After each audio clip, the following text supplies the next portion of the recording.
संतोषी क्षमा सत्य जितेंद्रिय दाता सूर दयालुश्च ब्राह्मणे नवभृगुण। 9 गुण होना चाहिए।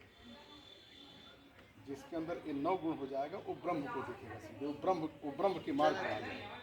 ठीक है, क्या क्या 9 गुण तो ब्राह्मणों के अंदर भी आ सकता है। हाँ है, किसके अंदर है बताओ? आ सकता है, मैं ये कर रहा हूँ, है कि नहीं है? ये आ अलग सकता, विषय क्यों नहीं आ सकता है?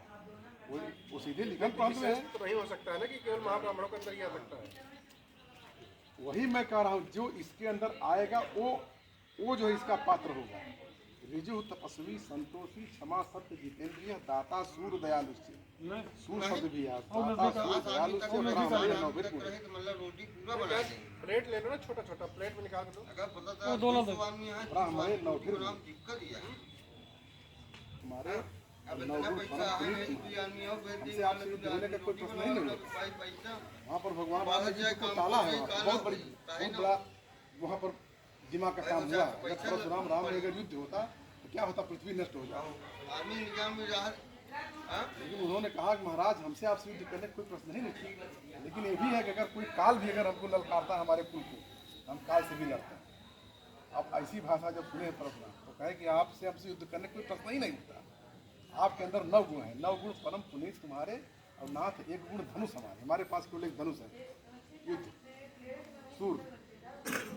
आपके अंदर 9 है, 8 हमसे बड़े हैं, वहीं पर युद्ध टल गया। मेरे प्रश्न को उत्तर वही नहीं मिल पाता गुरु जी। नहीं, आप अलग श्रेणी बताना चाह रहे हैं। नहीं सर, हम यही जानना चाह रहे हैं कि ये वही काम ब्राह्मण कर रहे हैं, वही काम महाब्राह्मण कर रहे हैं, तो हमको ये दृष्टि क्यों देखा जा रहा है? इसलिए देखा जा रहा है कि आप जब पूजा के आते हैं तो हिस्सा बांटते हैं सब, और ब्राह्मण जब पूजा के आता है तो उसका वो उसी का हक होता है। प्रथम शुरुआत से बात कर रहा हूँ। आप जब पूजा करके आते हैं, मान तो आपका भाई लाठी ले खड़ा हो जाता है, तो उसका शेयर है इसलिए खड़ा हो जाता है। ये कौन सी अब उसका शेयर नहीं है। एक ब्राह्मण जाकर के भागवत पुराण या भागवत बोल रहा है, कथा सुना रहा है, या जो कुछ भी उसने श्राद्ध कराया, वो क्या कहते हैं अनुष्ठान कराया, उसका भाई क्यों उससे हक मांगता है? उसकी बीमारी नहीं क्या? अरे भाई फिर बात की पहले जो मैं कहूँ जबरी मत बोलिए, रिलेटेड नहीं है। जबरी मत बोलिए। जो मैं प्रश्न कर रहा हूँ उसको बोलिए। एक ब्राह्मण जाकर के वही अनुष्ठान करा रहा है, यज्ञ करा रहा है, होम करा रहा है, उसको जो दक्षिणा मिल रहा है, उसका भाई नहीं बंटवा रहा है लाठी लेकर। आपके भाई क्यों बंटवा रहा है लाठी लेकर?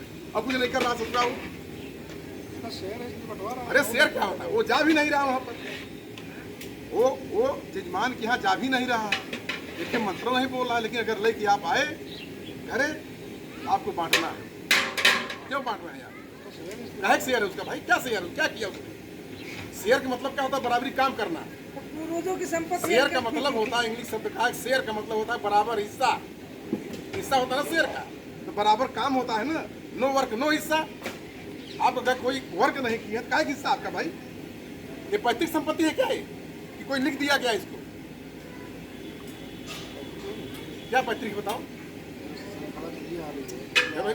ये पैतृक नहीं, ये जो कार्य कर रहे हैं ये सामाजिक कार्य है, और इसमें दक्षिणा लेना, ये जो है दक्षिणा का मतलब समझते क्या होता है? दक्षिणा कहते भैया दक्षिणा दे, जब कार्य हो जाता तो कहते दक्षिणा दे, मजदूरी नहीं मांगता वो। ब्राह्मण जब कार्य कराता है, संपन्न करा दिया यज्ञ अनुष्ठान शास्त्र को, तो वो कहता भैया हमारी मजदूरी दे दो, कहता है तो दक्षिणा मांगता है। दक्षिणा क्या? दक्षिणा शब्द है समाज सेवा, और मजदूरी शब्द है समाज सेवा नहीं है। मजदूरी में आप यहाँ में काम किया उसका आपको मजदूरी, और दक्षिणा शब्द है कि आप हम सनातन को लेकर के चल रहे हैं, ये मिटने न पावे। दक्षिणा का मतलब हमको 1 रुपया मिलेगा नहीं लेंगे और 10 रुपया मिलेगा, लेकिन मजदूरी में 3.5 लेंगे हम, फिक्स है 3.5। तो पहले दक्षिणा मजदूरी में, और जब दक्षिणा मजदूरी आप नहीं समझेंगे, हिस्सा बांट करेंगे, तुम्हारा हिस्सा है, यही सब पूरी किया है ना।